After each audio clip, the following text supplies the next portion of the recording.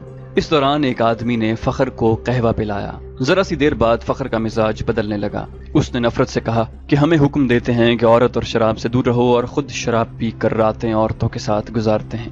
فخر محسوس ہی نہ کر سکا کہ لڑکی کی کہانی محض بے بنیاد ہے، اور نہ ہی وہ یہ محسوس کر سکا کہ اس کا مزاج کیوں بدل گیا ہے۔ اسے حشیش پلا دی گئی تھی۔ اس پر ایسا نشہ طاری ہو چکا تھا جسے وہ نشہ نہیں سمجھتا تھا۔ وہ اب اپنے تصوروں میں بادشاہ بن چکا تھا۔ لڑکی کے چہرے پر مشعل کی روشنی ناچ رہی تھی۔ اس کے بکھرے ہوئے سیاہی مائل بھورے بال چمک رہے تھے۔ وہ فخر کو پہلے سے زیادہ حسین نظر آنے لگی۔ اس نے بے تاب ہو کر کہا کہ تم اگر چاہو تو میں تمہیں پناہ میں لے لیتا ہوں۔ نہیں۔ لڑکی ڈر کر پیچھے ہٹ گئی اور بولی، تم بھی میرے ساتھ اپنے سلطان جیسا سلوک کرو گے۔ تم مجھے اپنے خیمے میں لے جاؤ گے اور میں ایک بار پھر تمہارے سلطان کے قبضے میں آ جاؤں گی۔ ہم تو اب دوسری 6 لڑکیوں کو بھی بچانے کی سوچ رہے ہیں، ایک تاجر نے کہا۔ ہم ان کی عزت بچانا چاہتے تھے مگر ہم سے بھول ہوئی۔ فخر المصری کی نگاہیں لڑکی پر جمی ہوئی تھیں۔ اس نے اتنی خوبصورت لڑکی کبھی نہیں دیکھی تھی۔ خیمے میں خاموشی طاری ہو گئی جسے کرسٹوفر نے توڑا۔ اس نے کہا کہ تم عرب سے آئے ہو یا مصر سے؟ مصر سے، فخر نے کہا۔ میں 2 جنگیں لڑ چکا ہوں، اسی لیے مجھے یہ عہدہ دیا گیا ہے۔ سوڈانی فوج کہاں ہے جس کا سالار ناجی ہے؟ کرسٹوفر نے پوچھا۔ اس فوج کا ایک سپاہی بھی ہمارے ساتھ نہیں آیا، فخر نے جواب دیا۔ جانتے ہو ایسا کیوں ہوا ہے؟ کرسٹوفر نے کہا۔ سوڈانیوں نے صلاح الدین ایوبی کی امارت اور کمان کو تسلیم نہیں کیا۔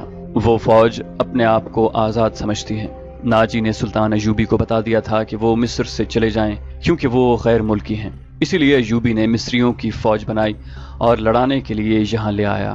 اس نے تم لوگوں کو شرافت اور نیکی کا جھانسا دیا اور خود عیش کر رہا ہے۔ کیا تمہیں مال غنیمت ملا ہے؟ اگر تمہیں ملا بھی تو سونے چاندی کے 2 ٹکڑے مل جائیں گے۔ صلیبیوں کے جہازوں سے بے بہا خزانہ سلطان ایوبی کے ہاتھ آیا ہے۔ وہ سب رات کے اندھیروں میں سینکڑوں اونٹوں پر لاد کر قاہرہ روانہ کر دیا گیا ہے، جہاں سے دمشق اور بغداد چلا جائے گا۔ سوڈانی لشکر کو سلطان نہتہ کر کے غلاموں میں بدل دینا چاہتا ہے۔ پھر عرب سے فوج آ جائے گی اور تم مصری بھی غلام ہو جاؤ گے۔ اس عیسائی کی ہر ایک بات فخر المصری کے دل میں اترتی جا رہی تھی۔ اثر باتوں کا نہیں بلکہ موبی کے حسن اور حشیش کا تھا۔ عیسائیوں نے یہ حربہ حسن بن صباح کے حشیشین سے سیکھا تھا۔ موبی کو بالکل توقع نہیں تھی کہ یہ صورتحال پیدا ہو جائے گی کہ ایک مصری اس کے تعاقب میں اس کے دام میں آ جائے گا۔ انہیں معلوم ہو گیا کہ فخر مصر کی زبان کے سوا اور کوئی زبان نہیں جانتا۔ موبی نے اپنے 5 ساتھیوں کو سنانا شروع کر دیا کہ رابن زخمی ہونے کا بہانہ کر کے زخمیوں کے خیمے میں پڑا ہے، اور اس نے کہا کہ ناجی سے مل کر معلوم کرو کہ اس نے بغاوت کیوں نہیں کی، یا اس نے عقب سے صلاح الدین ایوبی پر حملہ کیوں نہیں کیا، اور یہ بھی معلوم کرو کہ اس نے ہمیں دھوکہ تو نہیں دیا۔ وہ باتیں کر رہی تھی تو فخر نے پوچھا، یہ کیا کہہ رہی ہے؟ یہ کہہ رہی ہے، ایک نے جواب دیا، اگر یہ شخص یعنی تم صلاح الدین کی فوج میں نہ ہوتے تو یہ تمہارے ساتھ شادی کر لیتی۔ یہ مسلمان ہونے کو بھی تیار ہے لیکن کہتی ہے کہ اسے اب مسلمانوں پر بھروسہ نہیں رہا۔ فخر نے بےتابی سے لپک کر لڑکی کو بازو سے پکڑا اور اپنی طرف گھسیٹ کر کہا، اگر میں بادشاہ ہوتا تو خدا کی قسم تمہاری خاطر تخت اور تاج قربان کر دیتا۔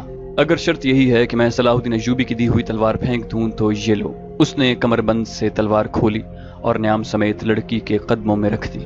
میں اب سے ایوبی کا سپاہی اور کمانڈر نہیں، مگر ایک شرط اور بھی ہے، لڑکی نے کہا۔ میں اپنا مذہب تمہاری خاطر ترک کر دیتی ہوں، لیکن صلاح الدین ایوبی سے انتقام ضرور لوں گی۔ کیا اسے میرے ہاتھ سے قتل کرانا چاہتی ہو؟ فخر نے پوچھا۔ لڑکی نے اپنے آدمیوں کی طرف دیکھا، سب نے ایک دوسرے کی طرف دیکھا۔ آخر کرسٹوفر نے کہا، ایک صلاح الدین ایوبی نہ رہا تو کیا فرق پڑے گا؟ ایک اور سلطان آ جائے گا، وہ بھی ایسا ہی ہوگا۔ مصریوں کو آخر غلام ہی ہونا پڑے گا۔ تم ایک کام کرو، سوڈانیوں کے سالار ناجی کے پاس پہنچو اور یہ لڑکی اس کے سامنے کر کے اسے بتاؤ کہ صلاح الدین ایوبی اصل میں کیا ہے اور اس کے ارادے کیا ہیں۔ ان لوگوں کو یہ تو علم تھا کہ ناجی کا صلیبیوں کے ساتھ رابطہ ہے اور موبی اس کے ساتھ بات کرے گی، لیکن انہیں یہ علم نہیں تھا کہ ناجی اور اس کے معتمد سالار خفیہ طریقے سے مروائے جا چکے ہیں۔ اس تک لڑکی کو ہی جانا تھا، اس کا اکیلے جانا ممکن نہیں تھا۔ اتفاق سے انہیں فخر المصری مل گیا، لہٰذا اسی کو استعمال کرنے کا فیصلہ ہو گیا۔ یہ آدمی چونکہ سلطان ایوبی کی نظر میں آ گئے تھے اس لیے ابھی اس کی نظر میں رہنا چاہتے تھے۔ اس کے علاوہ انہوں نے موبی سے سن لیا تھا کہ ان کا شعبہ جاسوسی اور تخریب کاری کا سربراہ رابن اسی کیمپ میں ہے اور فرار ہوگا، اس لیے وہ اسے مدد دینے کے لیے بھی وہاں موجود رہنا چاہتے تھے۔ ان کے ارادے معلوم نہیں کیا تھے۔ صلاح الدین پر چلایا ان کا تیر خطا گیا تو انہیں صلاح الدین ایوبی کے سامنے لے جایا گیا تھا۔ ان کا بہروپ اور ڈرامہ کامیاب رہا، لیکن ان کا مشن تباہ ہو گیا، لہٰذا اب وہ بدلی ہوئی صورتحال اور اتفاقات سے فائدہ اٹھانے کی کوشش کر رہے تھے۔ فخر المصری حسن اور حشیش کے جال میں آ گیا تھا۔ اس نے واپس کیمپ میں نہ جانے کا فیصلہ کر لیا تھا۔ اسے یہ مشورہ دیا گیا کہ وہ لڑکی کو لے کر روانہ ہو جائے۔ ان لوگوں نے اسے اپنا ایک اونٹ دے دیا، پانی کا ایک مشکیزہ دیا اور تھیلے میں کھانے کا بہت سارا سامان ڈال دیا۔ ان اشیاء میں کچھ ایسی تھیں جن میں حشیش ملی ہوئی تھی۔ موبی کو ان کا علم تھا۔ فخر کو ایک لمبا چغا اور تاجروں والی دستار پہنا دی گئی۔ لڑکی اونٹ پر سوار ہوئی، اس کے پیچھے فخر سوار ہو گیا اور اونٹ چل پڑا۔ فخر گرد و پیش سے بے خبر تھا اور وہ اپنے ماضی سے بھی بے خبر ہو گیا تھا۔ صرف یہ احساس اس پر غالب تھا کہ روئے زمین کی حسین ترین لڑکی اس کے قبضے میں ہے، جس نے سلطان کو ٹکرا کر اسے پسند کیا ہے۔ فخر نے موبی کو دونوں بازو میں لے کر اس کی پیٹھ اپنے سینے سے لگا لی۔ موبی نے کہا، تم عیسائی کمانڈروں اور اپنے سلطان کی طرح وحشی تو نہیں بنو گے۔ میں تمہاری ملکیت ہوں، جو چاہو کرو، مگر میں پھر تم سے نفرت کروں گی۔ کہو تو میں اونٹ سے اتر جاتا ہوں۔ فخر نے اسے اپنے بازوؤں سے نکال کر کہا، مجھے صرف یہ بتا دو کہ تم مجھے دل سے چاہتی ہو یا محض مجبوری کے عالم میں میری پناہ میں ہو۔ پناہ تو میں ان تاجروں کی بھی لے سکتی تھی، موبی نے جواب دیا، لیکن تم مجھے اتنے اچھے لگے کہ تمہاری خاطر مذہب تک چھوڑنے کا فیصلہ کر لیا۔ اس نے جذباتی باتیں کر کے فخر کے اعصاب پر قبضہ کر لیا اور رات گزرتی چلی گئی۔ سفر کم و بیش 5 دنوں کا تھا، لیکن فخر المصری عام راستوں سے ہٹ کر جا رہا تھا کیونکہ وہ بھگوڑا فوجی تھا۔ موبی کو نیند آنے لگی۔ اس نے سر پیچھے فخر کے سینے پر رکھ دیا اور گہری نیند سو گئی۔ اونٹ چلتا رہا، فخر جاگتا رہا۔ تو دوستو، یہ تھا سلطان صلاح الدین ایوبی کی داستان کا اگلا حصہ۔ امید کرتے ہیں آپ کو یہ ویڈیو پسند آئی ہوگی۔ جانے سے پہلے اس ویڈیو کو لائک اور شیئر کرنا مت بھولیے، اور اگر ابھی تک آپ اس چینل کے سبسکرائبر نہیں ہیں تو سبسکرائب کیجیے اور بیل آئیکن پر کلک کیجیے تاکہ آپ کو تمام ویڈیوز فوراً ملتی رہیں۔